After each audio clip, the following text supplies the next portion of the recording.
watching Thrifty Kaniffy. Hello everyone and welcome to Thrifty Kaniffy. Well, today we're going to take a look at a Rough Rider knife, this one in the Arctic Fox series. You've got the white fox on the top of the box with like some glaciers in the background. RI spelling on the box, I've explained that. I think this was an older design that was held up in release, and so it's been changed to RY since. White micarta handles on this. I've had TC say, or Smoky Mountain Knife Works say these are G10s. I'm not sure which of the two they are, but I'll go with micarta today. How about that? Side of the box, we've got Arctic Fox and the back-to-back R logo. On the bottom, again, the RR logo, always high-quality handmade pocket knives, their slogan.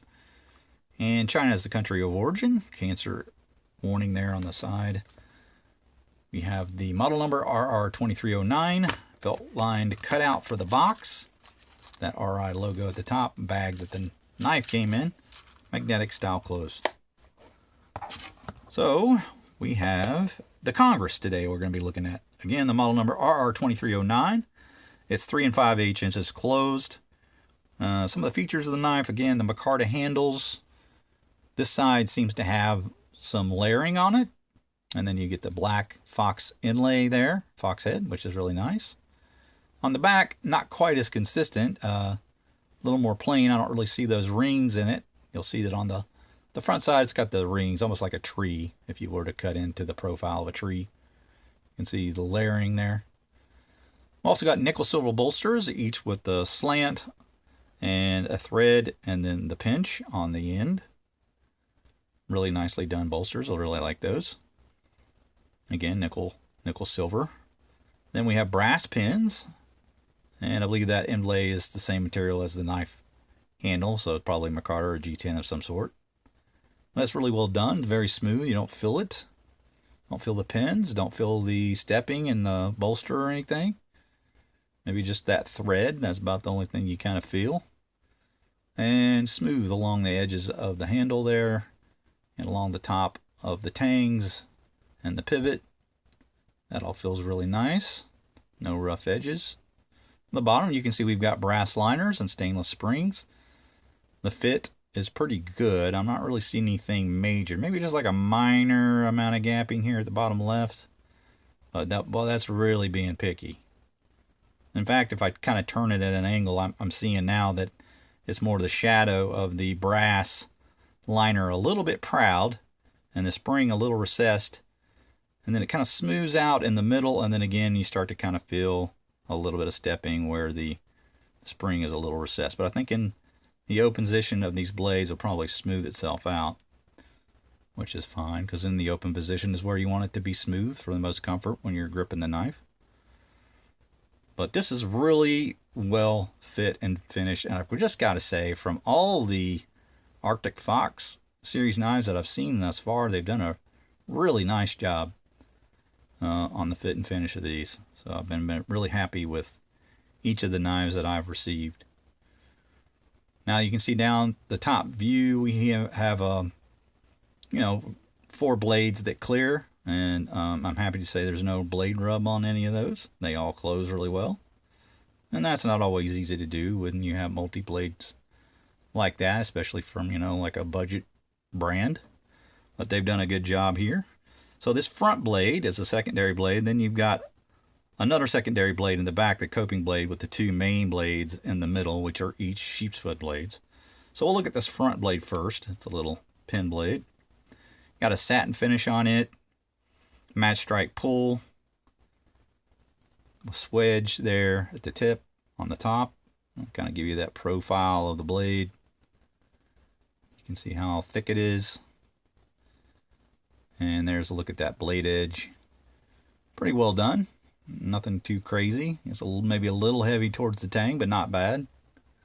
And if we look at this side, pretty consistent. So I'm happy with that. It feels like it has a pretty decent edge on there. I don't want to get too aggressive with my finger on it, that's for sure. Got some half stops on this, and I think the pull is probably around a 6. Locks up pretty well. And so that's really good for a smaller blade when you get a little more heavy action.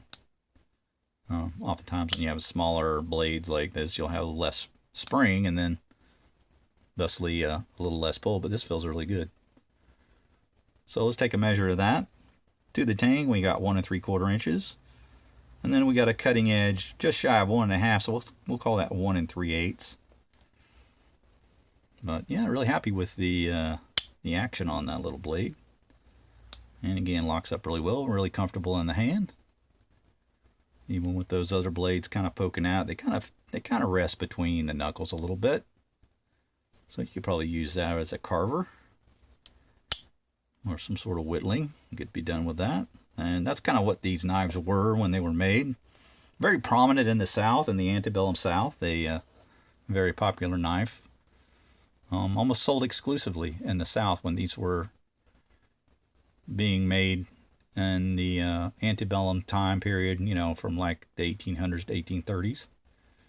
So, yeah, if you're a Southern boy, you might want to go and see if maybe one of your ancestors carried a knife like this.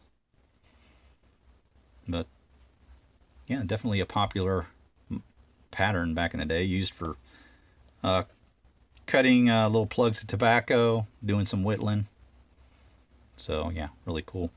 All right, so let's look at your first main blade. You've got the sheepsfoot, and again, you get that half stop, kind of locks up there, and then it gets into a full position.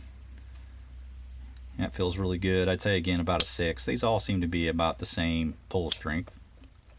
And you get that match strike pull again with the swedging, satin finish, RR tang stamp again. So all the blades are consistent in that they all have match strike pulls and the RR tang. This one though does have that long pull on it, whereas the other one was more of an arc, more traditional style pull on some of the other blades, but this has got the long pull. And then you've got that nice little swedge there. It looks pretty good. Doesn't interfere with the pull on it at all. Let's look at that blade edge. Maybe just a touch heavy back at the back, but again, it's pretty consistent. And this side probably even a little more consistent. So again, pretty good. And just rubbing my finger across there. Might not be quite as sharp as that little pen blade, but still pretty good. Good snap. Yep. So let's look at the other blade. That one's got some information on it that the other sheepsfoot doesn't have. It's got the model number and such. But we'll look at the grind on that just to kind of see how consistent they're being. And that looks pretty good. Again, maybe just a touch heavy towards the tang and then it thins out slightly. But not too bad. And that one actually looks a little more consistent across the length of it. And that one's a little sharper. Feels like, especially towards the tip there. So, yep, looks like they did a decent job there. Again, that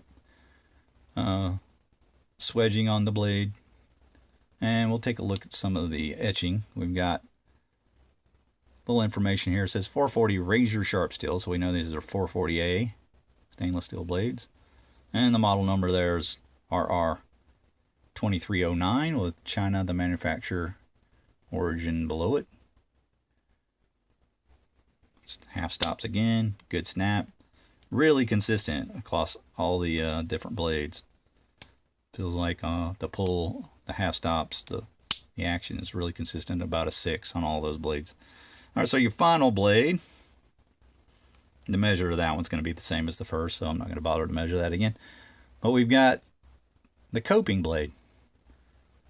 And just a really thin little coping blade. Look at the blade edge on that. Again, you've got the swedging, the satin grind, satin finish.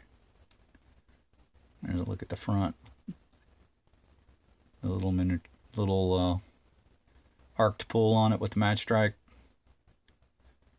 There's a look at the blade edge. And that one's a little heavier than maybe I would want for a coping blade, but it's not bad. It's even at least. That feels pretty sharp too.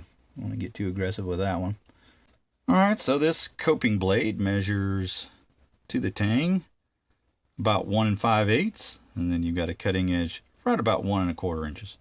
So the two smaller blades I think were probably the sharpest of the two, and then that one sheepsfoot on the left side I think was a little better than the right, or actually the other way around. But yeah, overall really good sharp blades. The grinds seem to be pretty consistent, not too crazy, no super wonkiness there, which is good when you're, we're talking about a $14 knife on Chicago Knife Works. A little more on Smoky. Smoky Mountain Knife Works has this for $17. So I'd probably opt for Chicago Knife Works to buy the knife. But really happy with the overall fit, finish, design of it. Again, kind of the Congress pattern is one that I've become a little more fond of over time, and I like the size of this one. It fits well. Let's check out a medium slip. Yeah, it fits really good in a medium slip there. Nice and slender. Might actually be a little slender to fit tightly. You might want to opt for a slip that's a little more narrow, something like this. And then that might fit in there a little more snugly. But in any case, just a really well-designed pattern, and one that I'm really enjoying without that RT on it. Probably why I kind of held up on buying some of the earlier ones. Just could never find one. Didn't have that RT bolster on it. But now we don't have to worry about that. And this Arctic Fox series is really nice. So yeah, I definitely wanted to snag that Congress. But that's going to do it for my review, guys. I hope you enjoyed it. Make sure you like, subscribe, hit that bell to be made aware of videos when they drop. We will see you next time. Take care.